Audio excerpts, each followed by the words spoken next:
नाम हम है रवि और आप देख रहे हैं आज न्यूज बिहार। बिहार में और खास करके सीवान में स्वास्थ्य पर बड़ी बात होती है। स्वास्थ्य विभाग पर कई तरह की बातें कही जाती हैं और इसलिए कही जाती हैं कि जो बिहार के स्वास्थ्य मंत्री हैं श्री मंगल पांडे जी, वो बिहार सीवान के हैं।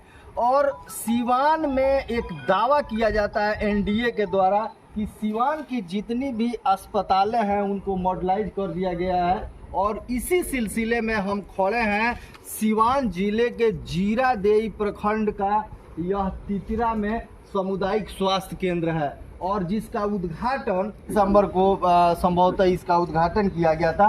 और हमको लगता है कि 6 से 7 महीने हुए हैं, लेकिन पूरे इस अस्पताल का आज जीरादेई के स्थानीय विधायक श्री अमरजीत कुशवाहा ने जायजा लिया, घूम घूम के देखा तो अस्पताल में कई प्रकार की जैसे में संवेदनशील जो चीज़ें हैं वो टूटी फूटी नजर आई। तो आइए इसके विषय में इनसे जानते हैं कि जीरादेई में आप हैं और सीवान में और खास करके बिहार में ये दावा किया जा रहा है जो स्वास्थ्य मंत्री हैं श्री मंगल पांडे जी के द्वारा कि बिहार में स्वास्थ्य की जो व्यवस्था है वो एकदम चुस्त दुरुस्त कर दी गई है।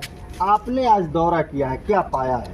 बिल्कुल स्वास्थ्य व्यवस्था फेल्योर है और आज ग्रामीणों के कंप्लेन पर मैं यहाँ पहुँचा तो देख रहे हैं कि यहाँ का जो टॉयलेट है वो पूरी तौर पे ध्वस्त हो चुका है, उसमें पानी लगा हुआ है और कीड़े और इतनी बदबू आ रही है कि मास्क मंगा करके हमें लगाना पड़ा और सब लोगों ने मास्क का इस्तेमाल किया। तो ऐसा किसी भी हॉस्पिटल में हमने नहीं देखा। और जो हॉस्पिटल 6 महीना पहले जिसका इनॉग्रेशन हुआ है उसकी ये हालत है। वहाँ देखे कि ऑक्सीजन की जितनी पाइप है सब टूट करके गिरा हुआ है। ओटी रूम में हमने गया तो देखा कि ऑक्सीजन के पाइप और सारे बोर्ड टूट करके नीचे गिरा हुआ है और जहाँ जहाँ पंखा जो है टूट करके गिरा हुआ है। दीवार जगह जगह से क्रैक हो गया है, टूटा फूटा स्थिति में है, फ्रेश भी नहीं बनाया गया है और पूरे पैसा को लूट लिया गया। तो निर्माण कार्य में भारी गड़बड़ी हुई है जिसका जीता जागता सबूत यहाँ दिखा। दूसरी बात जो है यहाँ देखे हमने कि एक्सरा मशीन ला करके रखा गया है। यहाँ के डॉक्टर से जब मैंने पूछा प्रदीप जी से तो उन्होंने कहा कि अभी कुछ दिन पहले आया है लेकिन अभी चालू नहीं हो पाया है।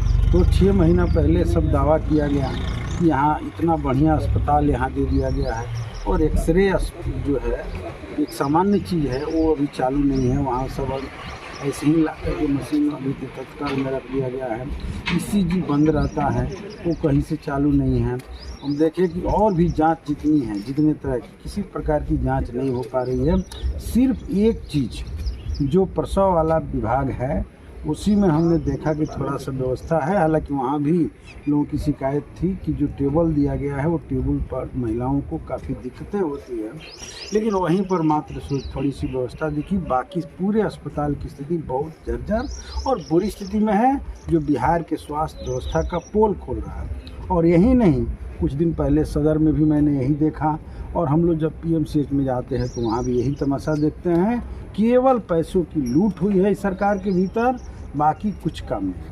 अच्छा, ये ग्रामीणों का आरोप है कि इस जो भवन को इतनी बड़ी बिल्डिंग का निर्माण हुआ है उसमें मंत्री मंगल पांडे के संबंधी को संभवतः ये ठीक है। हाँ बिल्कुल, ये सब जो है वो वहीं से सेट किया जाता है, वैसे लोगों को मिला हुआ था, इसमें कोई दो राय नहीं है। लेकिन काम मंत्री मंगल पांडे जी के संबंधी कराए या कोई भी संवेदक कराए, काम गुणवत्तापूर्ण होना चाहिए। ये बिल्कुल घटिया किस्म का निर्माण हुआ है और इस पर कंप्लेन लिखेंगे हम। इसकी जांच होगी कि निर्माण कार्य जो हुआ है बिल्कुल घटिया हुआ है। और इसके साथ ही साथ 5 डॉक्टर की यहाँ व्यवस्था की गई है। वो पूरे 5 डॉक्टर पूरे ब्लॉक में जहाँ जहाँ अस्पताल है सब जगह रहते हैं। यहाँ कोई अस्थायी डॉक्टर नहीं है। अरुण कुमार जो है यहाँ प्रभारी हैं, डॉक्टर अरुण कुमार, और वो जो है नरेंद्रपुर भी देखते हैं, जामापुर भी देखते हैं और जहाँ जहाँ भैंसा खाल भी देखते हैं। सब लोग इधर उधर देखता है, कोई स्पेशलिस्ट यहाँ नहीं है। महिला का तो डॉक्टर कोई स्पेशलिस्ट है ही नहीं। और सबसे ज़्यादा दिक्कत उसके लिए है जब महिलाओं को प्रसव की ज़रूरत है तो ऐसे में महिला डॉक्टर नहीं है, तो एनएम के बल पर सारा काम चल रहा है। तो कुल मिलाकर के अब केवल बिल्डिंगें हैं, वो भी घटिया किस्म के, बाकी कुछ नहीं। अच्छा, ये आप मानते हैं कि यहाँ बिल्डिंगें बना दी गई है और उसमें जो सेवा है वो तो नाम मात्र के है, बिल्डिंगों में भी बनाने में माने घोटाला घपला हुआ है? भारी लूट हुई है, जिसका तस्वीर दिखाई दे रहा है। कोई फिनिश काम नहीं हुआ है, घटिया किस्म का काम हुआ है। 3rd क्लास के पंखा लगे हैं, दीवार में जो पाइप लगा है ऑक्सीजन का वो आप भी देखें टूट टूट करके गिर रहा है सब।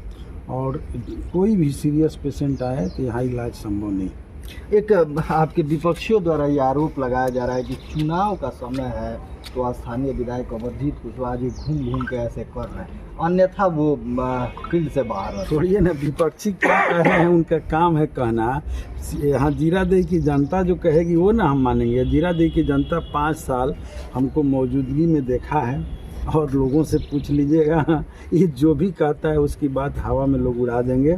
मैं ही एक विधायक हूँ जो सबसे ज़्यादा जनता के बीच में हर समय उनके सुख दुखों के साथ और ज़रूरत पड़ी तो सड़कों पर, सदन में उनके लिए लड़ते रहा है। अच्छा, हॉस्पिटल में हम देखे कि आपसे कुछ महिलाएं बात कर रही थी, आउटसोर्सिंग से संभव? हाँ, आउटसोर्सिंग से भी यहाँ 2 तरह के स्टाफ रखे गए हैं, 2-3 तरह के, जिसमें सफाई कर्मी को उनका शिकायत था कि वेतन नहीं मिल रहा है, मानदेय नहीं मिल रहा है, वो भी 3000 रुपया। अब हमको पता करना होगा कि 3000 से तो ज़्यादा मिलना चाहिए, लेकिन 3000 पर सफाई को 8 घंटा ड्यूटी, ये सरकार की तस्वीर है। दूसरी बात हम देख रहे हैं कि यहाँ पर जो है सिक्योरिटी गार्ड लगाए गए हैं 8 वो, उसके अलावा जनरेटर ऑपरेटर कोई नहीं है, केवल वही लोग काम देखते हैं। सारा काम यही सब लोग मिलकर देखते हैं। कुल मिला के शोषण हो रहा है सरकार। और इन लोगों को तो कम से कम सिक्योरिटी गार्ड को 18,000, उन लोगों को कम से कम मिनिमम वेज जो है 18,000 रुपये मासिक मिलना चाहिए। इससे कम बिल्कुल गलत है।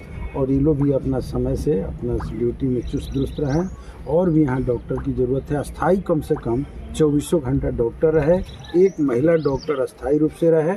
और जितने मशीन खराब हैं उन सारी मशीनों को ठीक किया जाए कि तत्कालिक एक्सरे हो जाए, तत्कालिक कोई अगर ऐसे पेशेंट आते हैं जिनका हार्ट अटैक की संभावना है तो तुरंत कम से कम ECG हो जाए। इतना तक अगर नहीं हो पाएगा तो ये अस्पताल इतना बड़ा बनाने का कोई मतलब नहीं।